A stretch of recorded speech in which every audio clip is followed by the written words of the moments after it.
In this episode of Marie TV, we do have some adult language. So if you have little ones around, grab your headphones now. All of our life experiences can be taken and then they can be turned into something really, really beautiful. And that's art. Hey, it's Marie Forleo, and you are watching Marie TV, the place to be to create a business and life you love. And today, I've got a very special treat for you. You know, no matter you're a business owner, you're a creative, you're a professional, we all need to use our words to influence and inspire other people. And writing can be difficult sometimes, but my guest today is here to show us how to do it with more heart, more impact, and a lot more creativity. Schafer runs a small creative writing shop called Honey Copy, where he works with brands of all shapes and sizes on writing words that read like poetry and sell like Ogilvy. Now, off the clock, he also moonlights as a poet, building a small but ravenous readership over on Instagram, where he's got 2 books released of poetry and prose, and a 3rd one is coming soon. Cole, thank you so much for making the time to join us. Now, before I let you say anything, I need to say this on camera. I've worked with so many different people. I've had so many different folks contribute to different programs. Your new masterclass in the Copy Cure is phenomenal. So thank you so much for putting so much work into that. You're welcome. Thank you for the opportunity. It was a lot of fun to create. Yeah, super creative. So let's take it back to the beginning because, you know, when I first learned about you through one of my dearest friends on the planet, Laura Belgray, I remember going to your site and I was like, damn, he is good. Can you tell us when you started being interested in writing as a career? Because this is not what you were educated in, if I'm not correct, right? You didn't start out being the man behind Honey Copy. No, not at all. So I got into writing in kind of a strange way. Right after graduating from the University of Southern Indiana, I went to work for this advertising agency in my hometown. And I was there for like a month, maybe 2 months. And about, I don't know, I want to say 6 weeks in, I just kind of started having this crisis where I was like, I could see myself doing this for the next 10 years. And I think that that's sometimes the trouble when you're, for anyone, you know, who's reasonably talented, is like, if you're good at working a job somewhere, you know, you can move up, and next thing you're going to be there for 10 years and you don't like the job, right? You kind of can get stuck and trapped with the golden handcuffs. And I remember sitting at my desk one day and I just had lunch and I'd put on like some weight since taking the job. And I kind of felt like that real visceral feeling where your belly is kind of hanging over your belt buckle a little bit. And I'm just hating this job, and I'm looking at this exposed brick wall, and I have like this really terrible thought, like, dang, I wouldn't mind like smacking my head against this wall just to feel something, because I just felt like so numb. And I got up and I just walked out of the agency, and it wasn't because of my colleagues. It wasn't because of my boss. They were all great. The agency was great, but I just wasn't meant to be an employee somewhere. That's just not really necessarily who I am. And I'm a terrible employee, or I was. So anyways, I left. Wouldn't recommend anyone to just walk out on their agency, but I emailed my boss and was like, hey, I'm going to come in first thing tomorrow. I'm putting my 2 weeks. Sorry about earlier. And I came in, I quit. We left on really good terms. And I finally decided, you know what, I'm going to chase down this dream of making a living writing. It had always kind of been a dream, but I never took it too seriously. But I thought, you know, I'm 22. Now's a good time to like just give this a go. So I go all in, and I went and got this job working construction at just a local construction company. And the first day on the job, the boss gives me a pair of van keys. He points me to this like beat up van. He gives me a sort of a utility knife, duct tape, and writes an address down on an index card. And I think like I'm going out to murder someone, like I'm a hitman or something. It was super fucked. And so I get in the van and I drive off to this address, and my job is to tear out carpet in these super old apartment buildings. And this carpet is like 10 years old, right? So there's cat piss and like shit caked into the carpet fibers, and there's just like food, and it's disgusting. And so I have to cut the carpet, roll it up, haul it out to the van, toss it in the van. And this is my life for like the next year. And so I do this from like 7 a.m. till I want to say 2 p.m. And what was great about that job was that I was completely alone while doing it. So I could listen to podcasts all like the entire time. So I had this reframing like in my mind where at first I thought, I have this college degree and I'm tearing out carpet for a living. But then I kind of reframed it and I was like, you know what? This is kind of like me getting paid $15 an hour cash to get my MBA while listening to all of these amazing minds like on these podcasts. So it was Tim Ferriss and it was Sophia Amoruso and Seth Godin. And, I'm 22, tearing out carpet, listening to these people. And one day, somewhere along there, Laura Bell Gray comes on to one of these podcasts. And I think it was the Rick Mulready podcast. I don't know if I'm getting his last name correct, but I heard her. And this was sort of the first time I kind of had this enlightening moment where I thought, wait, there's like this whole genre of writing and advertising where you can completely get paid to do it. And even though I had been working in an agency, I was doing more like account stuff, so I wasn't super familiar with copywriting. And that was kind of the moment where I realized, okay, wait, people can make a living doing this. But anyways, a month goes by as I'm working in this construction company, and my old advertising agency has to do a makeover on their building. And they don't do this like to be malicious. They don't even know I'm working at this construction company, but they hire my construction company to tear out the carpet in their agency. So like a month later, I'm in my agency tearing out carpet next to my ex-colleagues, and I'm in work boots and a cutoff, and I'm covered in dust and I'm sweating. And it was just a really, humbling experience. I kind of had to right there double down and say, hey, is this like something I really want to do? And thankfully I stuck with it. But that was kind of my journey into writing copy. And how long ago is that, Cole? So I started when I was 22, so I'm 27 now. So five years ago. You've made incredible progress in 5 years. Like really, that's amazing. Thank you. Really, really good. Yeah, I've definitely been sprinting. Well, you're excellent at it. So let's dive into some of the meat around this, because again, we've got so many creatives, business owners, writers in our audience. And specifically when it comes to copywriting, I'm a big believer that no matter what you do in the world, that you have to understand how to use words effectively, especially in the modern age. If you want to inspire people to do something that you'd like them to do, that's both in their best interest and yours. It could be something as simple as saying yes to a dinner party. It could be, donating. It could be a job interview. There could be a million different things, even outside of just traditional sales. What's the difference from your point of view between creative writing and copywriting? And why do you feel that it's so important that you make that distinction before you sit down to write? Because I know you also obviously write poetry too. Yeah, sure. So creative writing versus copywriting. When you pick up, let's say like a novel by Ernest Hemingway or J.K. Rowling, by the end of that book, like they want to tell you a really good story and they want to entertain you, but there's not a goal or a specific action that they're hoping you do after having read that book, right? I mean, you don't read Harry Potter and go out and buy a wand or a wizard hat, right? You just read it and it's a really good story, and you might turn into a raving fan, but that's just kind of all it is. Whereas with copywriting, to be a good copywriter, anytime you sit down to write, you have to have an action in mind that you want the reader to do after having read whatever you had written, right? And a lot of times that's where I see copywriters screw up, is there's never that call to action at the end of it all. They might write a long blog post or write a long email or whatever, and you get to the bottom of it and you're kind of scratching your head like, what do you want me to do?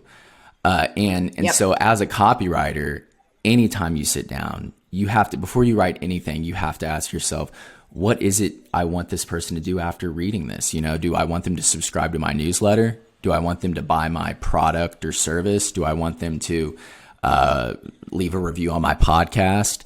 And then when you kind of start from the end action, you can kind of work your way back and decide how you want to go about writing whatever piece you're writing to get them to do that thing.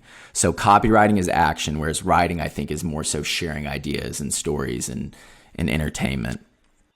Beginning with the end in mind, I feel like it's one of the most important principles in life, to be quite honest with you, for a lot of things, especially if you are in a domain where you need to produce a result or make money, even deciding what to do, beginning with the end in mind. And it sounds so simple, but I think for many of us, especially if you're not particularly experienced or copywriting is new for you, it can be one of those anchor principles that helps you work so much faster and makes it so much more effective, whatever it is you're producing. I love that. Let's talk about pleasure and pain, the two P's of motivation. Let's talk about what the difference is and why it's so important to use both. And then I have a follow-up question around something I've heard so much in my career, 20 years working with business people, especially big-hearted business people who kind of shy away from the pain aspect of it. So I'm super curious to hear your perspective. Yeah, so there are countless books and courses and webinars on this idea of like the psychology of selling, and there's hundreds of principles out there. I think for the vast majority of people who aren't pursuing a career necessarily in copywriting, or even if you are, like, I think that becomes a little bit too woohoo for me. And from doing this for a while, I've realized that people buy for one of two reasons, and it can just be broken down into two simple buckets. And that's either they buy a product or service to move closer to pleasure, or they buy a product or service to move further away from pain. Any other reason to me is just kind of BS. I think that's the only reason people buy and buy anything. And so, like, to give you an example, like, let's say today I was still at that agency and I'd gotten a promotion, and I was really excited, and I called my significant other, and we talked about, going out to dinner, tonight, right? And on the way home, I buy a $75 bottle of wine, which doesn't really make a lot of sense because probably a $30 or $40 bottle of wine is of the same quality, but I buy it anyways. And that's to move closer to pleasure, to kind of celebrate this win for the two of us, right? And then we go out to dinner and we spend $150 at dinner. And again, that's like a purchase that's moving us closer to pleasure. We drink a bunch of wine, we get drunk, and the next morning we both wake up with hangovers. There's no Advil in the house, so I have to run to CVS and pick up Advil. That purchase is to move her and I further away from pain. Then on the way to work, like, my tire goes out and I have to get a tow truck to tow me. That purchase is moving me further away from pain.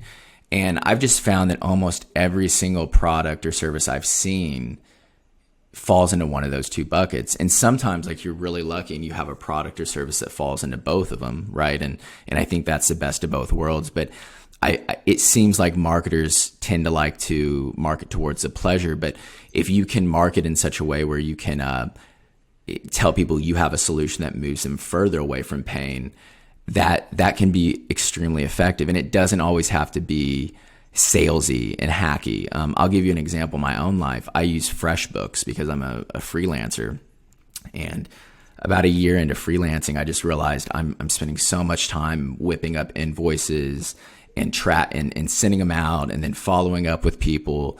And I started seeing like these ads for FreshBooks, and they were doing a really good job of just like marketing towards that pain. Like, you're a one-man band, you need some help, right?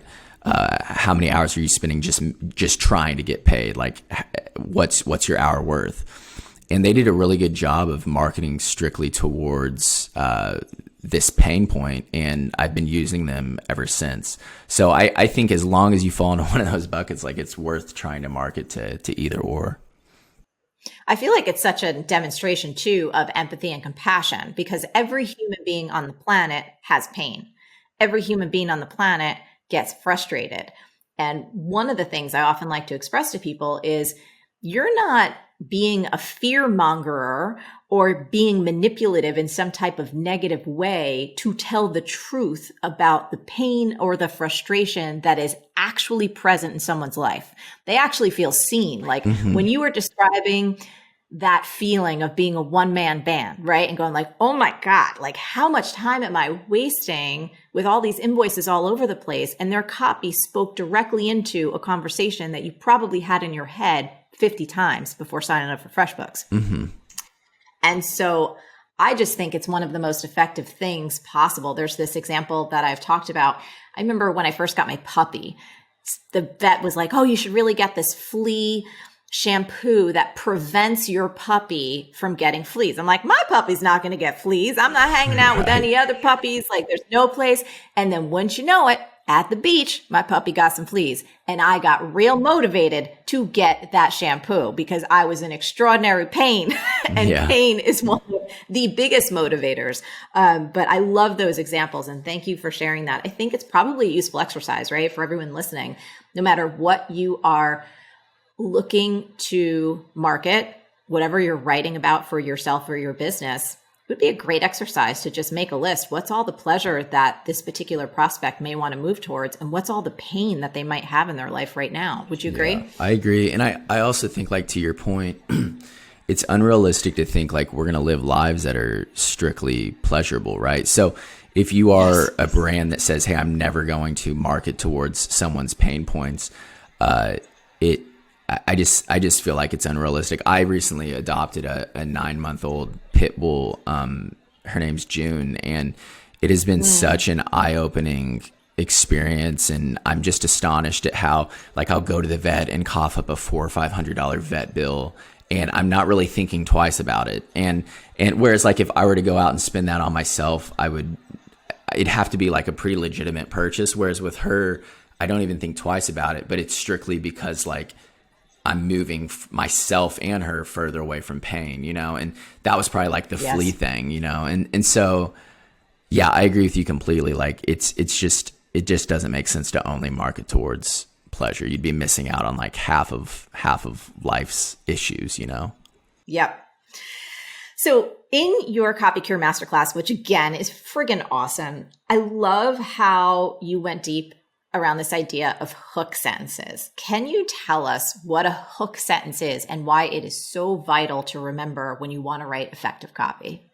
Sure. So, and again, I think copywriters approach this terminology separate, but a hook sentence for me is anything that is like the opening headline, the subject line, the title of a blog post, and it can even be like the first sentence of an article, right? But the reason these things are so important is that if you can't get someone to click on something or to read the first sentence of something, the likelihood of getting them to read the rest of it is just preposterous. And so where I point readers to learn about hook sentences is actually in fiction and in novels, because when you think about it, like if you can get someone to pick a book off a shelf, read the first sentence, and then commit to reading like 200,000 words, you have some serious skills with hook sentences and first sentences. So I think it is the most important aspect of writing copy, because they kind of function like billboards in miniature for the work you've created.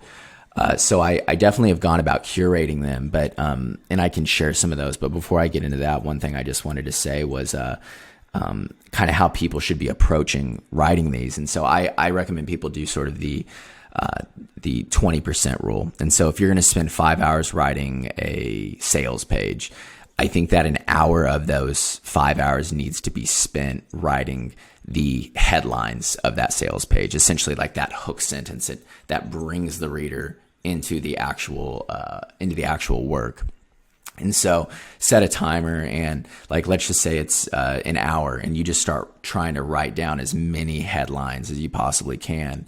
And I'm not like the only one that recommends this. I mean, BuzzFeed, which is a huge media company, they have all of their writers do this. Like they have them write 15 to 25 of these every single time they turn in a story. And they found that they aren't getting just like 10 to 15% increases in click-throughs, but they're actually getting as much as like 500%. So it's really, really crazy. So yeah, follow the 20% rule. But I'm so obsessed with like hook sentences that I actually just have an ongoing list that I've curated, and I'll just give you like some examples. So Octavia Butler, who is widely considered like the greatest sci-fi writer of all time, and she's since passed, but in her book Kindred, she wrote, "I lost my arm on my last trip home." And that's the first sentence of that novel. In Gravity's Rainbow by Thomas Pynchon, he wrote, "A screaming comes across the sky." In The Handmaid's Tale by Margaret Atwood, "We slept in what once had been the gymnasium." Catch-22, Joseph Heller, "It was love at first sight." Martian by Andy Weir, I believe is how it's pronounced. "I'm pretty much fucked" was the first sentence. Ernest Hemingway's The Old Man in the Sea. "He was an old man who fished alone in a skiff in the Gulf Stream, and he had gone 84 days now without taking a fish." So that's a great example of like, he wrote this hook sentence, and you're immediately forced to read the next 100 sentences because you want to know, like, is he going to catch a fish on the 85th day, right? Pride and Prejudice, Jane Austen. "It is a truth universally acknowledged that a single man in possession of a good fortune must be in want of a wife." That's stunning, right? Because now you read that and you think, okay, this is going to be a love story. So I think that so much can be told in a first sentence, or a hook sentence. And yeah, it's just like a really magical place to do some cool stuff with copy. It's also really fun too. I love collecting my swipe files and great copy. Like I get so excited anytime I'm reading anything and I catch a phrase, a headline, a turn of something where it just evokes some kind of emotion. And it's probably one of the best ways to train yourself. Laura and I joke about this. We call it headline consciousness. Like and it could be hook sentence consciousness to lend it right over, where once you're aware of it, it's almost like your reticular activating system. You're going to start to look for excellent hook sentences everywhere. Exactly. Advertisements, magazines, novels, plays, anywhere where you're able to read someone else's work, and you'll begin to identify for yourself why you're bored out of your brain and you don't continue, or how you get hooked in and continue reading page after page after page. It's really awesome. Yeah, it's like it's almost like when you are in the market to buy a car and all of a sudden, like, you might be buying a yellow Volkswagen Beetle or whatever, or Bug, and like you just start seeing them all over the place, whereas previously, like, you didn't see them at all, you know? That's exactly right. You didn't see the magic happening behind whatever it was. I think that's so much of copywriting too, is giving yourself a chance to deconstruct. I often like to see in my own world, I've been obsessed with infomercials since I was a little kid. I love being in the experience of superb, artful marketing. And anytime I go to buy something and I whip out my credit card, I actually try and go back, not just for, okay, whatever this thing is that I really needed for my life, but how did they get me? How did they hook me? Yeah. What was the construction of the messaging? What was the email? What was the imagery? Like, I want to know how they put it together, because if it worked on me, there's probably a lesson, because I love this stuff so much, that would be instructive to help me even be better at my craft. Speaking of craft, you shared an idea on Instagram, Cole. You said, make do, then make better later. I've seen so many folks endlessly tweak their copy and it never actually sees the light of day. They're just working on it again and again. Can you talk a little bit more about this notion of make do, then make better later, and why it's important as copywriters?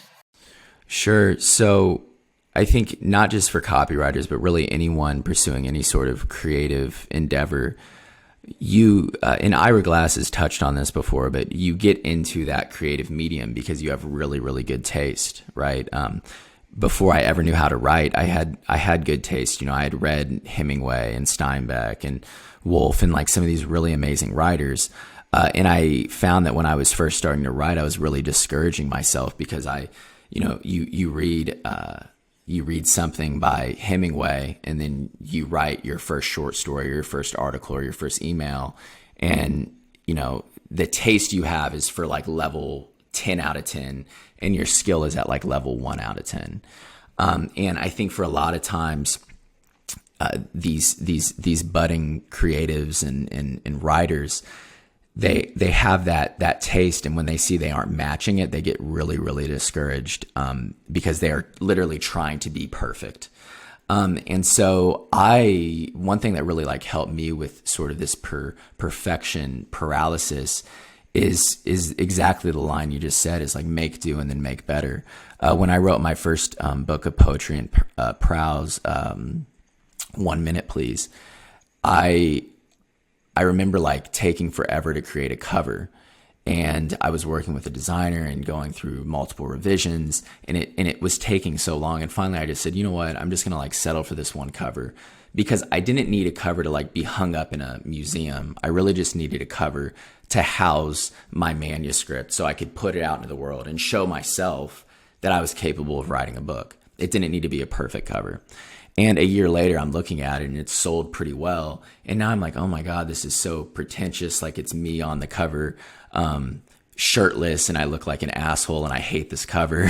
And now like I'm making it better. I'm revising it. I've hired another graphic designer to come back through and still give it like a really cool, edgy, mysterious vibe, but not necessarily like looking like some soft porn shit. So like that's that's like kind of the approach I try to take with all my work, in that I just try to make, and I try to create, and I try to remove the pressure, realizing that in a year or 2 years, I can always come back and try to make whatever I had created better. And it's helped me immensely. And I don't know, I hope it like helps others too. 100%. We have a mantra, progress, not perfection, that we talk about constantly, both in B School and the Copy Cure and anything that I teach. And in Everything is Figureoutable, I was talking about this notion of minding the gap between your ambition and your ability.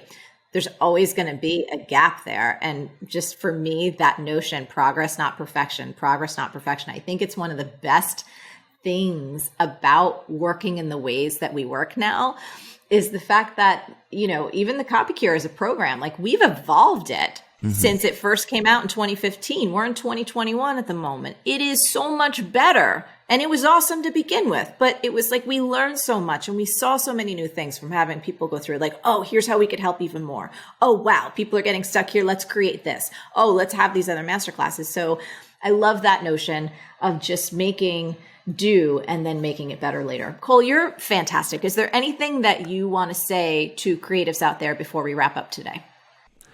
Yeah, I have another sort of motto that I try to live by, and I couldn't tell you like where I had read it for the first time, but it's this phrase, and it's all material. And I try to like live by that at all times. And like, so like before coming on to this podcast, right, which is clearly like a really big podcast, and I wanted to be like in the right mindset. I'm doing some client work, and my dog comes in from outside because I'm currently traveling in Florida. Like I'm starting in Pensacola and going down to the Keys. But my dog comes in from outside at this Airbnb I'm staying at, and she throws up on the floor, and she throws up a like a worm, and the worm starts like moving on the tile floor, and I'm literally like watching this, and I have a super sick stomach, so I'm kind of like holding her collar as she's throwing up to guide her onto the tile so she doesn't puke on like the carpet, right? Because it's not my carpet. And I feel just ridiculous as I'm doing this. And then there's this worm that's moving, so it looks like an alien. And then so now I'm like taking a picture of this worm because it doesn't look like an earthworm. And then I find out it's a roundworm because I'm Googling roundworms. And so like I'm like literally an hour before this podcast, I'm freaking out because I'm thinking, okay, like my dog has parasites. And so anyways, like shit hits the fan constantly in our lives. And sometimes it happens like right before our big moments. I mean, Stephen Pressfield talks about this with like this idea of resistance. It sort of hits us right when we're about to like break through. And that had happened literally an hour before this. And I have to like go crate her up so she doesn't throw up anymore. Then I have to like go on a 3-mile run to get my head back in the right space. And something that like really helps me in these moments is just that phrase, it's all material. the good, the bad, the ugly. And for creatives, like the biggest blessing. And when I say creatives, it can be an entrepreneur, a marketer, a writer, someone who does pottery. It's this idea that all of our life experiences can be taken and then they can be turned into something really, really beautiful. And that's art. And it helps me when I'm in like a bad breakup, or had a really bad client experience, or my dog threw up a parasite on the floor.